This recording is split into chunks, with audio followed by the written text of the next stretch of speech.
Évidemment, nous étions en réunion de sécurité autour de vice-premier ministre, ministre de l'Intérieur, sécurité, décentralisation, affaires coutumières pour évaluer la situation sécuritaire en général, mais particulièrement aussi à la situation sécuritaire à Kinshasa.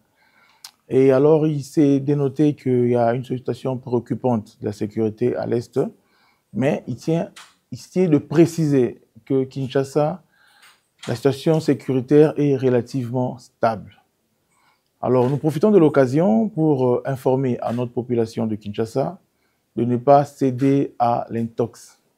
Alors, il s'est propagé beaucoup de faux bruits, beaucoup des alertes fausses qui a essayé d'instaurer l'intoxication, l'intox, mais également la psychose par rapport aux faits qui ne sont pas justement réels.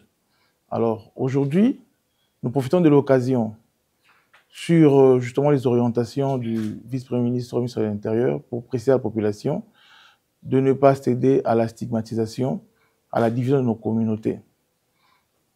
La ville de Kinshasa est stable, nonobstant quelques faits bénins signalés, de braquage, et puis voilà, des infiltrations non autrement identifiées, mais les enquêtes se poursuivent pour que ces malfrats soient déférés devant les instances judiciaires.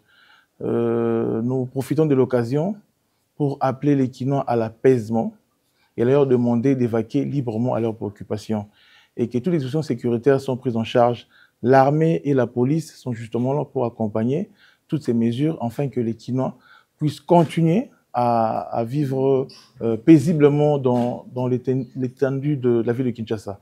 D'abord, nous devons préciser qu'en disant que la situation sécuritaire est relativement stable, Kinshasa, c'est une ville à 20 millions d'habitants.